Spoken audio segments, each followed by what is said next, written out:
The original Black Jesus sketches came out in '08. Yeah. John and Charlie wasn't in the original sketches. It was just me, but I now look at it now like that was more my audition tape. Because I'm sure that Aaron had already had John and Charlie in mind, because Black Jesus, the idea, he had that before. I think when we met, you know, he saw something in me that said, hey, this guy probably can pull it off. You know what I mean? That's crazy. So that's when we started shooting the sketches. Doing it. You supposed to be happy you sitting there with Kid L. Why you mad? The Kid L Podcast. Yo, Slink Johnson is in the building, man. What is happening, my boy? Oh, what's up, L? You know what I'm saying? I'm feeling exuberant right now, real splendiferous. You know what I'm talking about? I've been toasting on some of that, I've been toking on some of that tasty giraffe head. You know what I'm saying? I'm feeling quite carnivorous. You know what I'm talking about? I'm in this boat. Happy to be here. Yeah. You know what I'm talking about? We're talking about Willie J. Peso's draft head, obviously sitting in the back right now, man. He hit me up, told you were in town. We had to have you come on the podcast. Yeah, man. Thank you, L. Thank you, man. Of course, man. Nick was supposed to come through with some corned beef egg rolls, but I don't know what happened. You got is that like a mink jacket type thing going on there? Oh yeah, this is a nice little piece I picked up out of New York. You know what I'm saying? Yeah, I felt it'd be very appropriate for Michigan because it wasn't getting no play in California, and it has proven to be quite effective. It's prominent in Detroit, like the mink. Everything mink, right? Oh, yes, they say if the Lions go to the Super Bowl, it's just going to be a bunch of mink sweaters in the audience. Absolutely. You know what I'm saying? In Detroit, in the Midwest, you know, you guys get to enjoy fashion differently because you experience all seasons. So anytime I get to travel back east, you know, namely places like Detroit where style is so prominent, you know what I'm saying? I like to be able to showcase my little, you know, you know what I'm talking about? Yeah, for sure, man. How close have you been connected with Detroit, man? You have obviously a very long career, man, stemming from rap to comedy, everything in the entertainment world together. You've been a part of it. What is your connection with Detroit? Man, soul. My connection with Detroit is soul, man. See, Detroit and Los Angeles, in my opinion, are sister cities. You know, it's just alike, and you know, Detroit is such a soulful, resilient city with so many beautiful people. It reminds me a lot about LA, you know what I'm saying, minus the fluff and flash of Hollywood, you know what I'm saying, seeing real people thriving and surviving and being happy, you know what I mean? And besides that, you know, some of my co-stars and Black Jesus, you know, from Detroit. John Witherspoon, Miss Marla Gibbs, Miss Angela Gibbs, you know. Got a lot of good friends from Detroit. Willie J. Peso, Spanky Hayes, my boy Joe Riz, who used to rap with me back in my Too Short days, you know what I'm saying? Detroit has always held a very, very special place in my heart. For sure, yeah. I seen you and Spanky Hayes had like a night out yesterday. Yeah. Catching up real quick. Yeah, Spanky slid through on me, man. Shout out Spanky Hayes, man. Came up to the Punchline Comedy Lounge. I did the weekend out there, man. Great shows, man. Detroit always pull up and show love, man. Your boy had a good time. The mamas was out there. They was like, hey, Slick. I was like, what's up, baby? You know, they was on the nigga a little bit. Yeah, I seen some of your stand-up, man. You're actually pretty damn hilarious in stand-up. I noticed it's hard to see somebody that's like more of an on-screen entertainer take the mic, and I know it was like a long journey for you to figure out the microphone and being on stage, but you had this joke about being broke and famous and it being like the worst thing. And my rapper friends call me about that all the time. Yeah. Like, we're balled out at the mall. Everybody knows who we are. But when we go back to the crib, it's like, he doesn't even work out there. It's hella regular, man. It's tough. It don't always equate. You know what I'm talking about? You know what I'm saying? If you see me, I might be famous, but I'm broke. Because if you see me, I'm broke. You don't see me when you do. You don't see the motherfuckers with that money. You don't see them. You only see them on TV. You fuck around, see me at the supermarket, nigga, stealing. I'm behind you with a whole motherfucking bunch of bananas in my jackets, stealing like a motherfucker. Yeah, it's all good, though. And nobody would ever believe it, though, bro. Everybody knows it. It's because you got so many baby mamas and stuff, right? You gotta keep the money on the low key. Yeah, you gotta keep them kids fed, man. Shit, they robbing me blind, man. Bro, I mean, you got to think about your career as far as just like the milestones people are super aware of. Obviously, Grand Theft Auto. Obviously, Black Jesus is huge. You were assigned to Too Short at one point in your life, and there's just so many different angles people can look at and be like, that was my favorite part of watching you prosper as an entertainer. You know what I mean? Do you feel successful now? Like, are you at a point where you feel success? Do you feel like, all right, I made it, or how do you feel about where you're at right now? There are levels to success, and they say, I'm one to believe that it's about the journey and not necessarily the destination. So there are successes at different points of the journey. You know what I mean? Success is what is subjective. That's the word I want to use. Success is subjective. But for me, am I successful? I say I'm successful I'm successful for having done some great things. You know what I'm saying? I'm very successful in some of the things I've been a part of. Is there more success to be had? You goddamn right. Yeah. So so to answer your question short, yes, I do consider myself very successful. What avenue, since you found so much success primarily on screen, what avenue are you like more so fond of right now?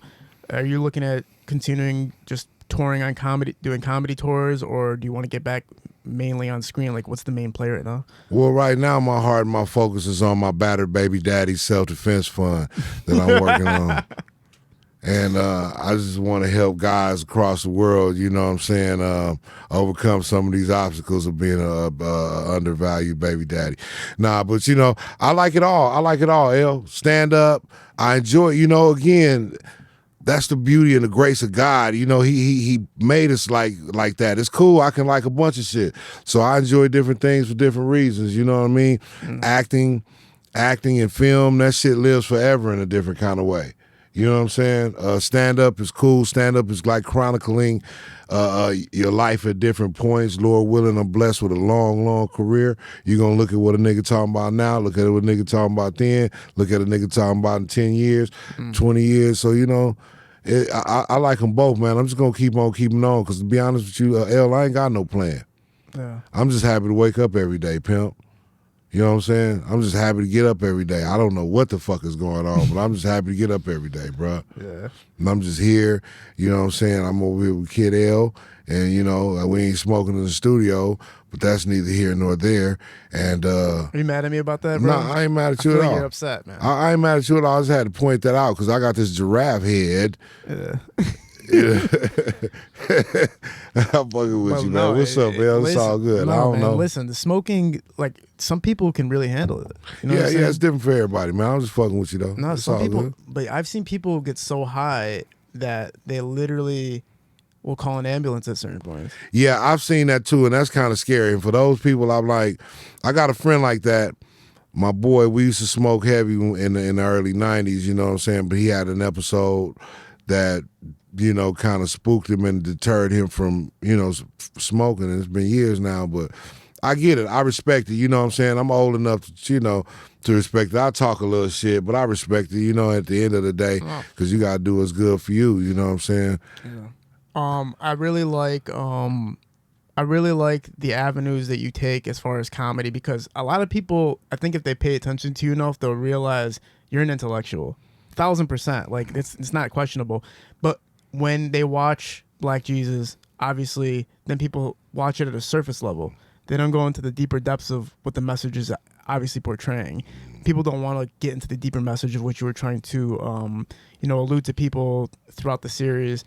But you are a smart motherfucker. Thank you. Tell my baby mama that. Look at that camera. Yeah. Tell my baby mama, bitch. And obviously, too, bro, like, when you're making satire comedy and people don't see the multitudes of depth to it, the multiple dimensions that are coming across when you're creating these shows, it almost dismisses the intelligence that it takes to create these productions, right? Man, absolutely, man. And speaking of intelligence, man, I got to give it up for my boy Aaron Magruder. Mike Clattenburg, man, the director and writer. Well, Mike Clattenburg directed, Aaron Magruder created and wrote. You know what I'm saying? Such great content, man, and I'm thankful that they allowed me to be a part of that process, you know what I mean, and bring so much of myself to it, you know, and it was just written so beautifully, man, and I'm just so thankful to have been under the tutelage of greats like Aaron Magruder and Mike Clattenburg. But you have to be a part of the writing process, right? Absolutely. You know, and how far deep does it go as far as you writing the storyline or anything beyond it? Because there's some concepts in these that relate to obviously the Bible, or not even just the Bible, but Jesus is crossing on this earth, and you relate it to modern times in some ways. So how much of that was your writing and your concepts versus the team's, the production? Well, the team wrote it, period. But however, they just allowed me to be a part of the writing process and be able to express myself. And you know, again, a lot of the tone and the way it looked and the way it felt, you know, the characters are named after people I personally know. You know, Booney's a real person. Miss Tootie, she passed away, God bless her soul, the real life Miss Tootie did. And they're real people, you know what I mean? Jason, it's a real person, you know? So they kind of really allowed me to, you know, be a part of the process. Like, again, you know, here I am, and you know, this is like this, you know, these, you know, kind of making up the world, helping them they kind of let me make the world how it was in there, the universe of that show, you know what I mean? Yeah.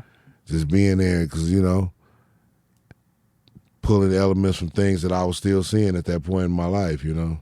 Yeah, I mean, there's some certain episodes that, like, when I watch them, even when I questioned some ideologies or some ideas, I used to have this church I used to shoot films for. And the pastor, one time I remember, he's like, I need you to shoot a trailer for my church. I was like, a trailer? Like, what the hell? All right. And the trailer opening sequence was him pulling up in this balled out ass truck. It was like fucking a Hummer H3, just crazy ass fucking car, like fucking 60-inch rims, all that type of shit.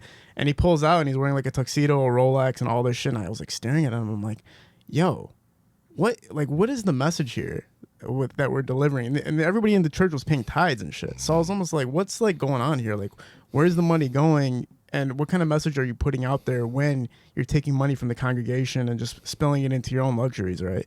And then I've seen that portrayed in the show itself, like the same type of concepts. Shout out to Keith David.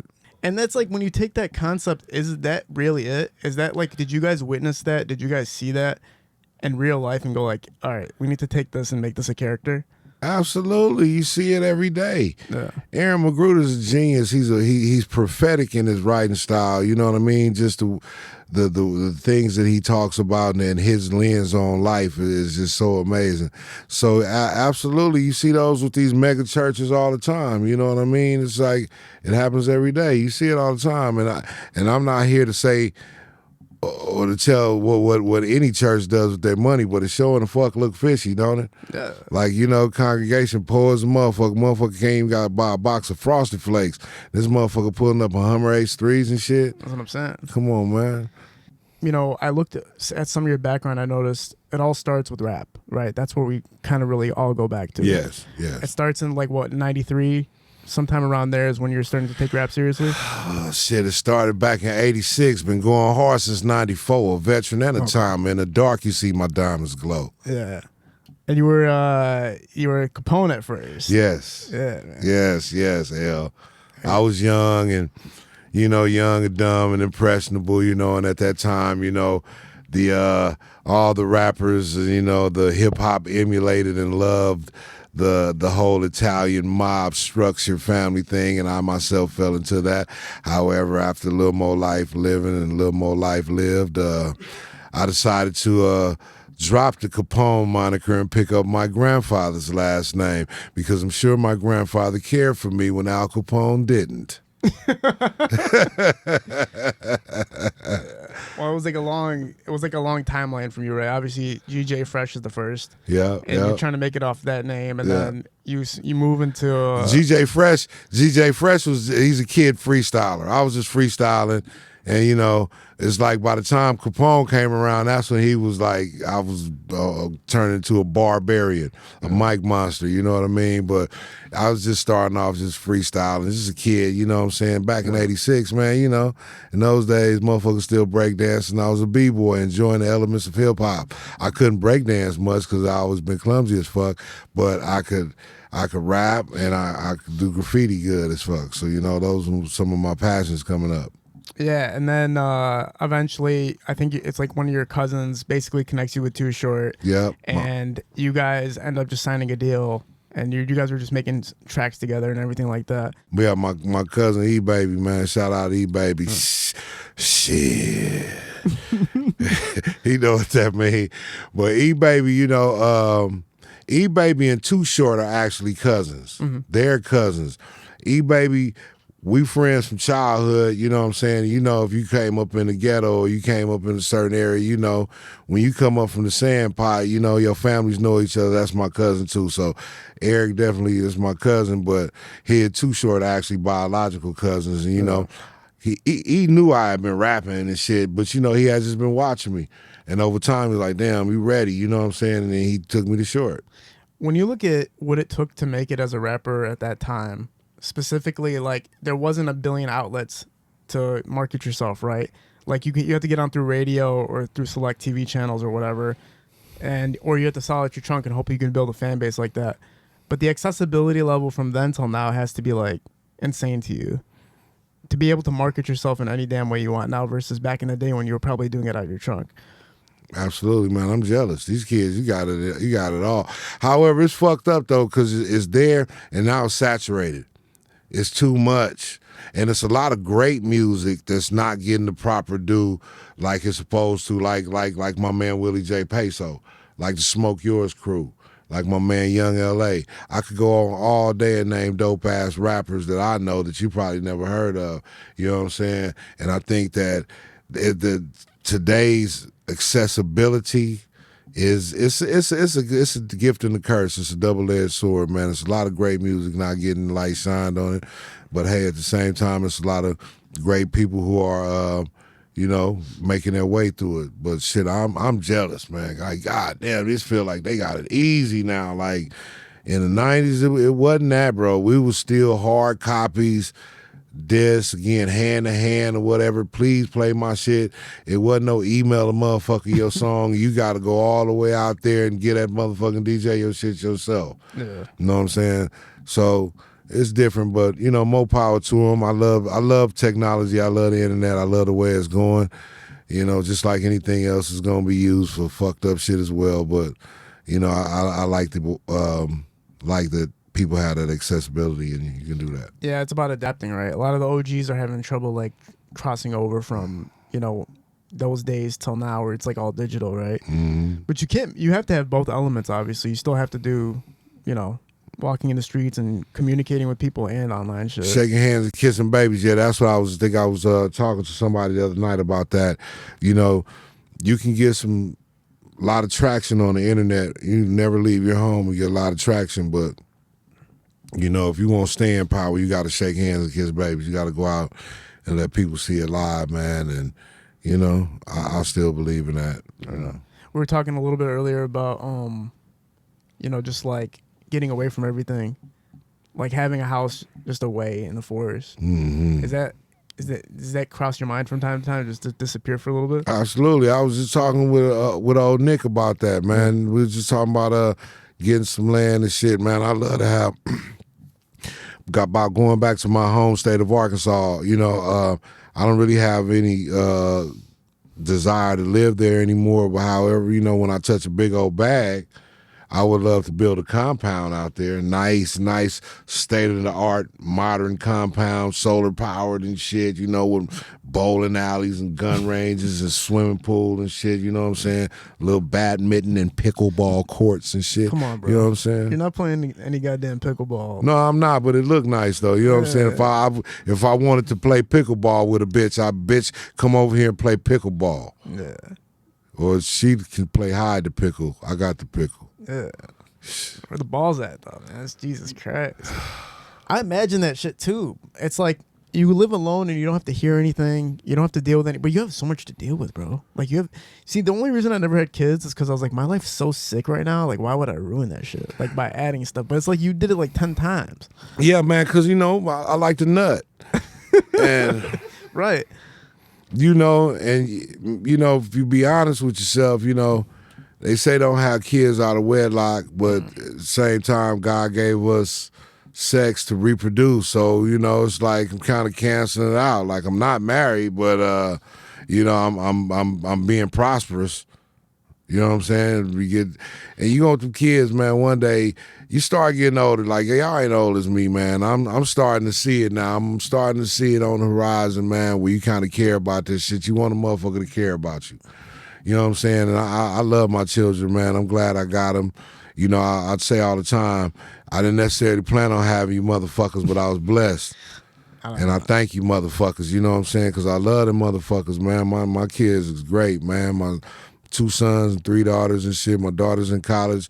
My son is a Hollywood goddamn producer. No way. Yeah. My youngest son is about to graduate high school, start college, and got 2 little beautiful girls. So, again, I love them to death. If I don't ever say that publicly enough, I'm saying it right now. I talk a lot of shit about them little hungry, greedy, little disrespectful, little ungrateful motherfuckers, but they my little hungry, greedy, disrespectful, ungrateful motherfuckers, and I love them. God damn, I love them son. little motherfuckers. Jeez. When you ski, you find you a nice little cavern to skeet off some life in, man, you gonna fuck around, you know what I'm saying? You gonna fuck around and leave some DNA in one of them caverns, because you gonna streak one day and fuck I don't know, around. man. All my little cousins are dumb as hell, and I don't even think it's just because like they're genetics. I think it's just because they're growing up in like the dumbest environment of all time. Like this generation has to be the dumbest generation in history, without a doubt. Yeah, absolutely. No doubt. This man, hey one, man, make a meme out that shit. It's generation dumb as fuck. But I think that just makes our jobs as a parent that much harder. That's what I'm saying. But you just got to do it, bro. It's like shit. At the end of the day, my advice, again, I'm not an expert. My kids aren't perfect, but I love them. They're great kids, and I love them to death. But I'll say to you this: don't lie to your kids. This is the time where you don't lie to kids, because they got the truth twisted, skewed, and fucked up as it is. They got it in their phone. Yeah. You can't lie to these kids. You're competing with a whole lot of outside elements. So you just got to take a different approach to parenting, man. I can't lie to them. I tell my children the truth about life. I tell my daughter, man, watch out, these niggas. They just want to fuck on you, touch your little pussy, use you up. Again, it sound horse telling you, but what the fuck is the internet telling them? Right. I'm going to at least tell you this message with love. I love you, and I'm going to show you by example. I'm taking care of you in this house. I'm not mistreating you. I try to be sensitive to what you got going on in your life, in your mind, whatever. But daddy talks harsh. Yeah. But I'm going to talk harsh because, goddamn it, the internet's going to go way more fucked up. For sure. Social media's going to go way more fucked up. And I can't trust what you taught your children to rub off on mine in a positive manner. As far as I'm concerned, all you motherfuckers is heathens. Okay. So I'm going to try to raise mine a certain type of way. And, basically with the gift of discernment. All I want my kids to make good decisions. You know what I'm talking about? Be productive and make good decisions with their life. I don't give a fuck what else the fuck you do. You be productive, and make good decisions with your life. Yes. And that's it. You know what scares me about this generation the most is... What's that, pimp? Okay, like the Hak Tui girl came out of nowhere, right? Yeah. She popped up. She became famous in like 10 seconds. Took over the world. And then everybody bought her Bitcoin or her crypto coin or whatever, and then everybody lost all their money from investing in her. And it's like, I feel like if kids are that dumb these days to do that, then I'm not about to bring nobody into this world with that. Wow. The Hak Tui girl basically like proved how dumb this new generation is. See, kids don't understand time. They understand sensations, but they don't understand time. And I just try to tell the motherfuckers, man, slow down. The best way I can say is this: what you like now, what you liked at 8 years old, did you like that shit at 18? Did you like what you liked at 18? Did you like it at 28? Are you 28? Yeah. Okay, did you like the 18-year-old shit at 28? Not as much, no. Okay, yeah. So my only point is this: kids Be cool, because a lot of this shit is just passing fast and emotions, and you too young to really understand that a passing fast, like you feeling die hard about that shit right now. On the calendar today, you just fucking love Hawk Tour and all that shit. I guarantee you, 1 year from now, that shit will be so a thing of the past. Slow down. But yeah, this internet sensationalized shit, and yeah, it's a dumbass generation. They dumb as fuck. But please don't be so dumb. Somebody need to tell these motherfuckers, as an elder statesman, I now can say I got friends that's from 30, 40 years ago. And I say that to say, I seen a lot of shit. I seen a lot of trends come and go. And I'm here to tell you, slow down. You ain't gonna feel like that again. Or you ain't gonna feel like that later on. Do you feel like time passed you at all in a way where you didn't get to experience certain things the way you wish you got to experience them? In some instances, I'm sure, yeah. Nothing I could just name to you right off, but in some instances, I feel like I should have done some things a long time ago. However, I've done so many amazing things that I'm so blessed to have been a part of. I don't be tripping. You know, in some ways I feel like that, but in other ways I don't, because when you think about it, you in your own lane. My lane different. Your stop right there might have came earlier than mine. That don't mean I ain't got one. You know what I'm saying? The way I look at it sometimes is like consciousness, right? Like, were you conscious throughout the times that you were completing those tasks or living that certain point of your life? Like, for instance, I dated a girl for 7 years that was like cheating on me like the entire time, and I knew she was cheating on me, but I never left her, right? And that caused so much like psychological issues with me throughout that entire time that I don't feel like I got to experience those 7 years of my life fully. Like, I almost was just there, but I didn't really, like, almost you're like in jail to some degree, where it's like you're not really living, you're just there. I understand exactly what you mean. Yeah, and I'm guilty of those type of feelings as well. I've been in a situation where I was doing the fucking around. So, you know, shit, and I wasn't conscious of what I had in front of me. So it's kind of, it happens for everybody, man, you know, and not just relationships either, because it ain't just about that. It could be jobs or experiences of school. Like school, I was just there, but I don't remember shit. It's all a blur to me, and I feel like, damn, I didn't, you know, high school, I should have enjoyed it a little bit better. I should have respected it and immersed myself in it a little bit better, you know, the whole experience. But, you know, hey, that's behind me, and, you know, it's cool. I just try to, you know, hook up with niggas' mamas and, you know, just try to relive them situations and shit. Bitch, don't fit the prom dress no more. What do you mean, bro? I was fucking everybody's mom. Good. Bro, I was fucking married women. I was fucking people's moms. I was going crazy at one point. And you know what? Like, I enjoyed those times. I'm not going to lie to you. I can't be talking about this on the podcast like this because my girlfriend watches and shit. But listen, it was the best times of my life. Yeah, absolutely. Some of the most fun... what's the word I'm looking for? Some of the most debaucherous moments of my life, man. Who is this calling me, man? Do your thing, man. I ain't talking, motherfucker. Don't disappoint them, man. Man, fuck them. What's been on your schedule lately, man? What's been the main new focus for you right now? Get money. Yeah. Smoking giraffe head. Just living day by day, man. You know what I'm talking about? Really ill. I don't be tripping, man. I'm doing my shit, doing stand up. Yeah. I know film. that Charlie Murphy was telling you about stand up, man. He was really telling you to dive into it, expand, get money by any means, and it is a lucrative sector, right? Absolutely. Performing live. Absolutely. Yeah. I enjoyed it immensely. I just had 5 great shows here in Detroit. Outstanding. Shout out to Detroit. Shout out to Southfield. Shout out to Sterling Heights. Shout out to Warren. God damn it, all the spots out here. Flint, you know what I'm saying? You tough arm bitches in Flint. I fuck with y'all too. You know what I'm saying? We out here, man. You went out to do comedy in Flint? No, I hang out at the Vehicle City Social Club out there in Flint with my boy Sapo. You know what I'm saying? Sapo's roll out the red carpet for a player. My great partner Sapo roll out the red carpet, and I go out there and smoke his weed up at Vehicle City Social. And the people in Flint come fuck with me, man, and show me love, man. That's why I love Flint, man. I love fucking with real people, man. Yeah. Are you familiar with the Flint rappers and stuff? The rap scene over there? Not very, no. Oh, okay. No. You know what Rio de Young OG is? by any chance? He just got out of jail. Yeah, he just got out of prison. I just seen that. Like, that's fucked up. I just not heard of his name because he got out of prison. I haven't heard of any of his music prior to that. But shout out to that dude, man. Rio, the young OG, man. Welcome home, my nigga. Get all that money, man. You know what I'm talking about? Yeah, everybody was screaming Free Rio the entire time he was in prison. So even if you didn't know about him, you would hear Free Rio. Even your cereal box, you would open it up and just like a flyer come out. Rio free, baby. Shout out to Rio, man. Free Rio, baby. You know, a lot of people know you as Lamar in Grand Theft Auto, man.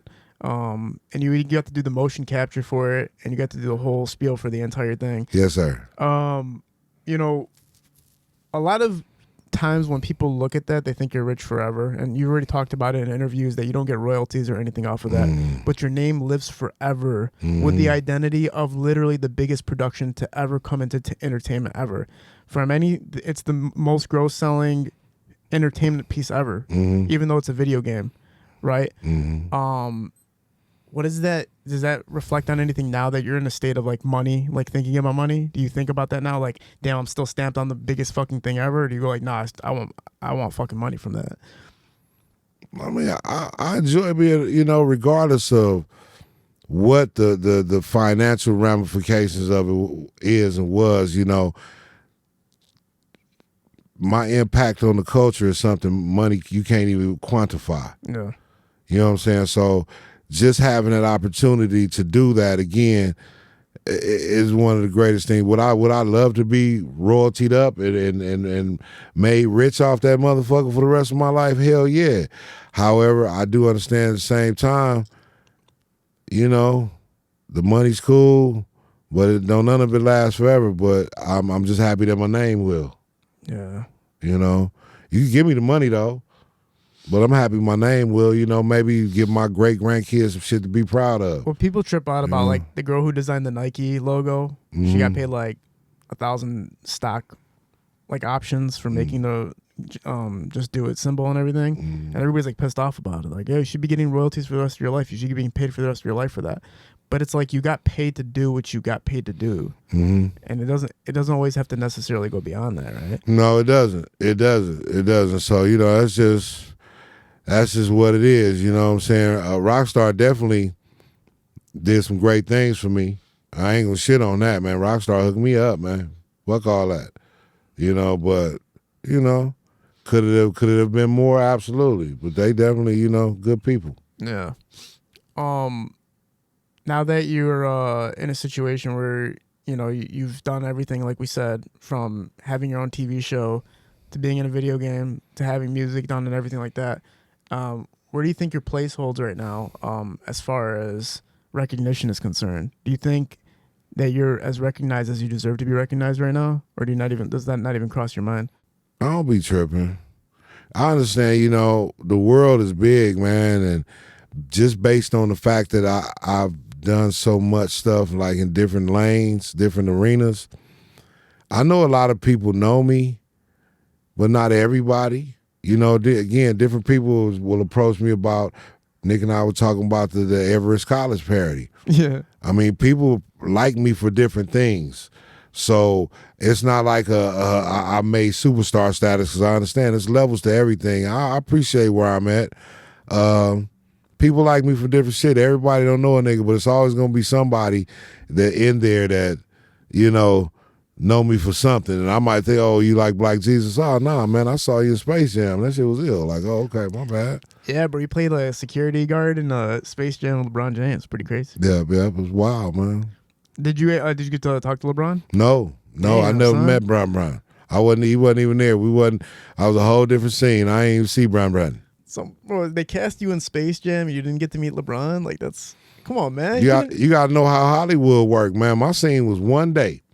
What'd you do? One day I went over there for about 4 hours, 5 hours, shot the scene and went home. That was one day. So you got to understand, they shoot a movie like over the course of maybe 2-3 months sometimes. And each scene is, you know, they might have a situation where, okay, a scene take place in the studio. Just say a lot of it take place in the studio. They might shoot all that in one place, all that at one time. They might take 2 weeks and shoot everything they need to shoot in the studio. and then going somewhere else, you know, it might only need one day here. You know what I'm saying? One day there, one day there. So if you look at the movie, I was only in that one scene at that one place. So it was only one day. So I didn't expect to meet LeBron. He didn't have to be there at that moment. Did you go to the theater to watch it? Or watch your part real quick? Nah, I ain't watching it. Come on, man. You didn't watch your part in Space Jam? Did I see Space Jam? Yeah, I did go to the Space Jam premiere. I'm sure you took your kids I or did. something. I went to Space Jam. I be so high, I be forgetting that shit, man. We did go to Space Jam premiere. It was cool. Did you run into anybody like NBA stars or anything like that? I did. I forgot a few of the motherfuckers. I don't be paying attention, man. You're just in your own world, man. Yeah, man. I don't watch a lot of TV. I've never been an athlete.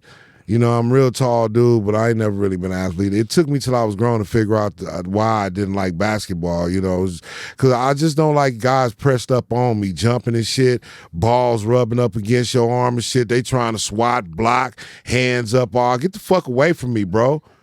I don't like niggas up on me like that. Yeah. Yeah. You were in a Kevin Hart film too. Yeah. Goddamn Kevin Hart's Guide to Black History. Yeah. Did you get to meet Kevon Hart? Yeah, I met Kevin Hart a couple You times. have to admit him a few. You do stand up. You have to be coming across all the comedians. Yeah. You know, some more than others, but yeah, I've had a wonderful opportunity working with Kevin Hart. Great dude, man. What was it like working with them on set? Oh man, Kev was cool, man.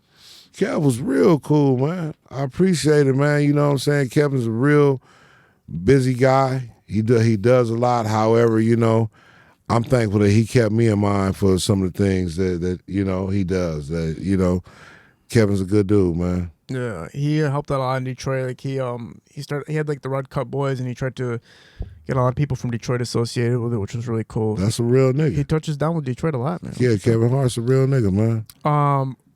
Do you open up more, or are you main act more so these days?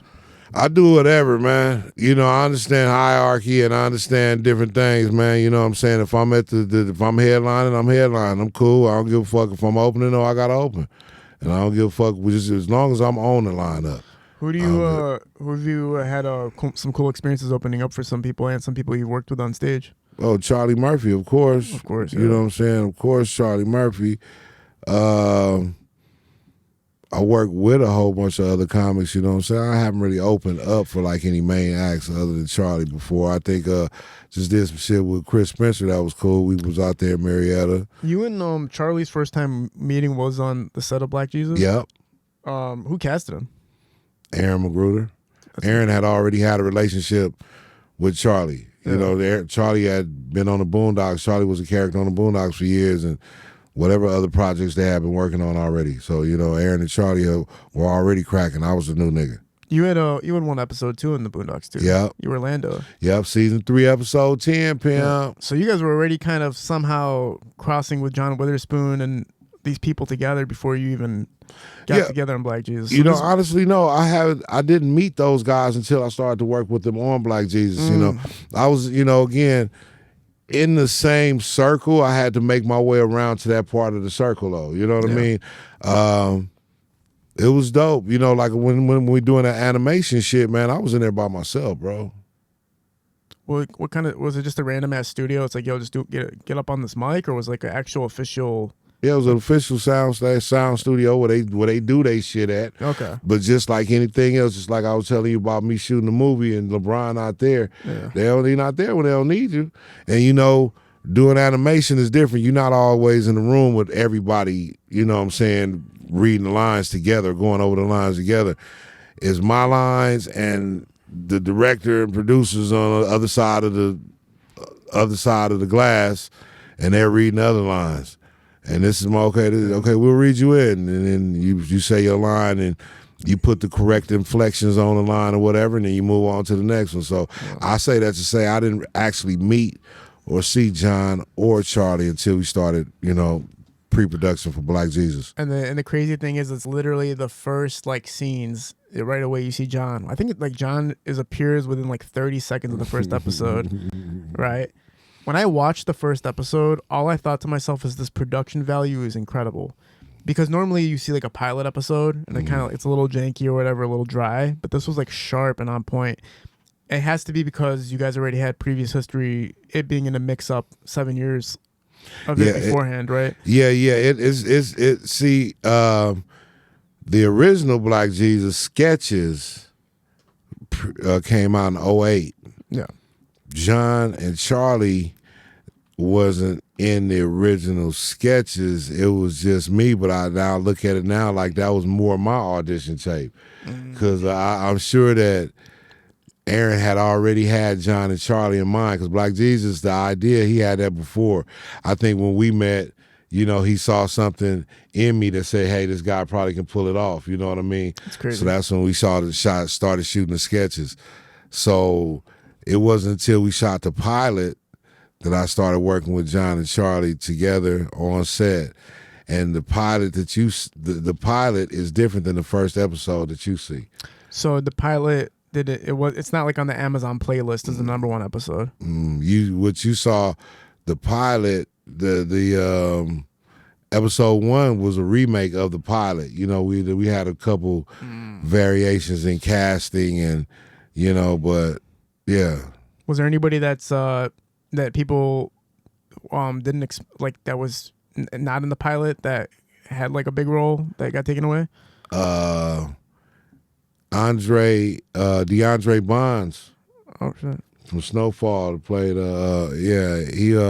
he actually played Fish first before Andre Fuller, but some situations came up, and DeAndre wasn't able to go through a season. However, we came, Andre Fuller came in clutch and did his shit. Shout out to my boy Andre Fuller. Yeah, so like Cartoon Network and Adult Swim, it's the same thing as everybody else. You have to somehow approve some type of pilot concept for them to be like, all right, we're gonna fund you for the rest of the season, right? And so that nobody really seen that. How do you find the pilot? Is there a way to find it, or is it like off? No, I don't know. I don't know off where. the radar. It's off the radar. I don't know where it is. How hard it like John Witherspoon since the Wayans brothers, to me, is like obviously just fucking one of the most legendary, most hilarious men to ever exist in the world. Is it easy to work across him? Was it easy to just like play off of him and bounce back and forth? Or was it too funny to like handle sometimes? A little bit of both. You know what I'm saying? I like to consider myself pretty sharp. However, being teamed up with the comedic wit of such a legendary performer like John Witherspoon was definitely it was definitely tough, you know what I'm saying, to make sure I stayed sharp with him. But I had a lot of fun. It was easy to work with John because he's an easy kind of working kind of dude, man. I know what I was there for as well. And, I was just bouncing off him and, or I should say I had a script, and John, I just try to stay on my script.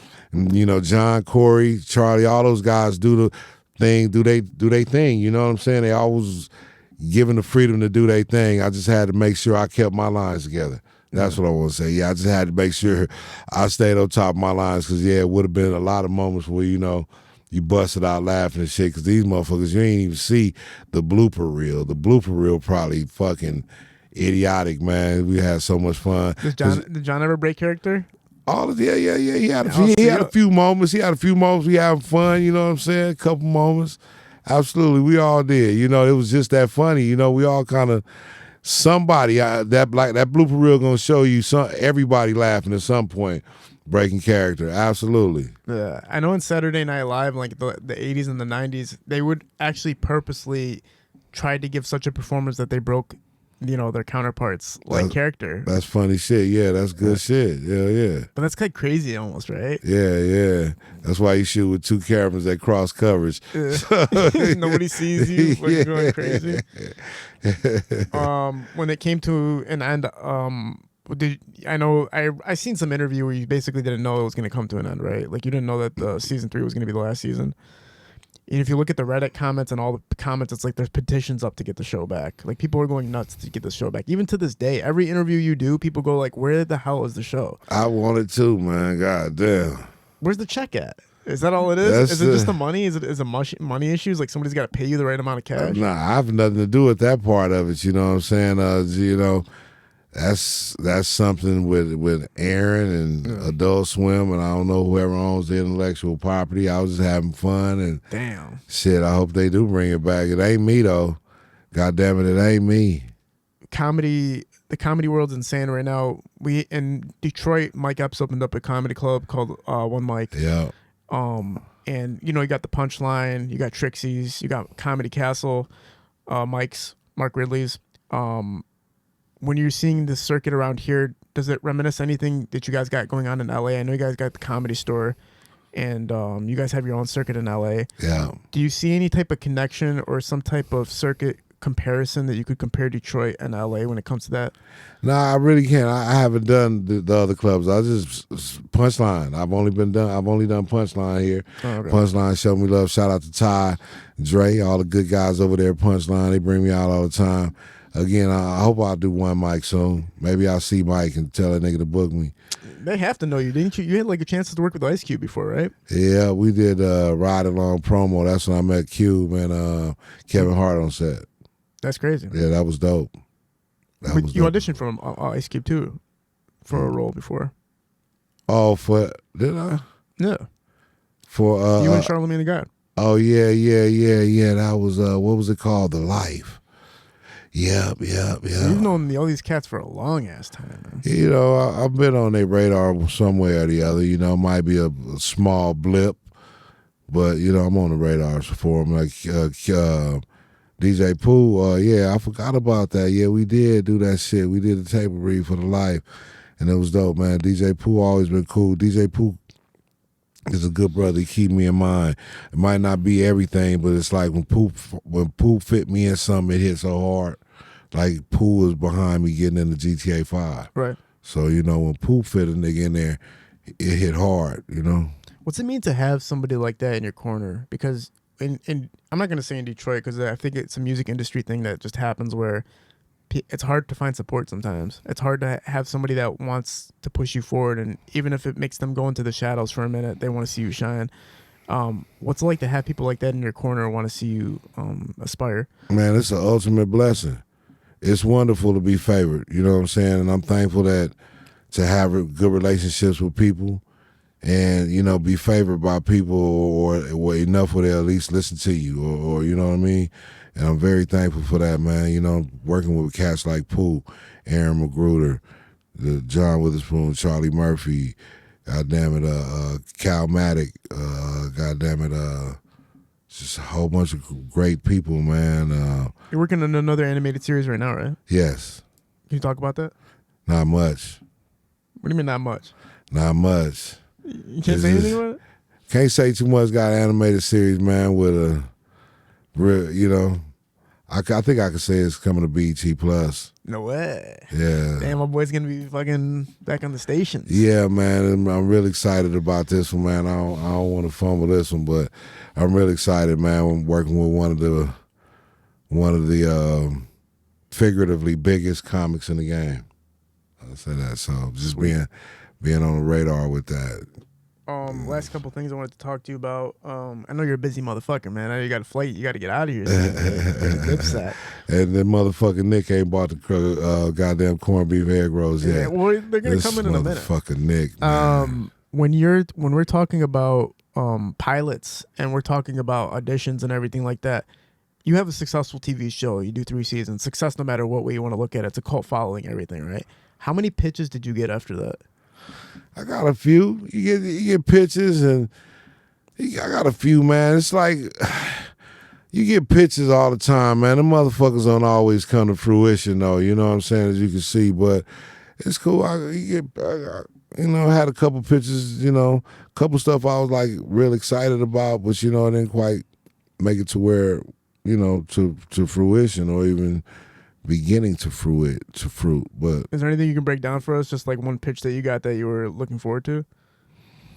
Because I just feel like once somebody's seen you and they knew you could carry a show, it's like, all right, just have them do this show and this show and this show. I don't really want to say it because you gotta save it for No Jumper. I know, no, I just know anything can happen.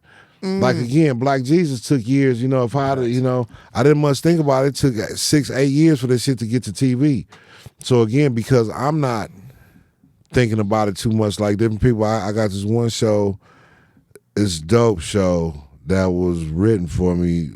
Whole first couple episodes, my friend Janine Daniels wrote a dope show. I'm still crossing my fingers for it, but it's been about 7 years, 8 years that, you know, they was sitting on this, but, you know, that's just the way shit goes. So I don't really want to go into that because, again, if the shit come in, shit hit, anyone I mentioned might still hit. You never know. Back. So I just rather, but yeah, I've been pitched some shit, man. I've been pitched some shit I wasn't cool with. I've been pitching some shit I was hella cool with, man, and really want to see happen. So they come, man. You know, it's a lot of stuff going on behind the scenes. Trust me, man. Your boy working. You might not always see it every day plastered on the internet screen, but it's things happening behind the scenes, and I'm very excited. Doing a lot of stand-up right now. All over the country doing stand-up, man, having a lot of fun and good times with that. Huge animated cartoon coming soon. Sure. Working on a couple of movies right now, just starting pre-production on a couple of movies. So very, very excited. So, just for my own notes, man, have you gotten a chance to work with Dave Chappelle in any capacity yet? No.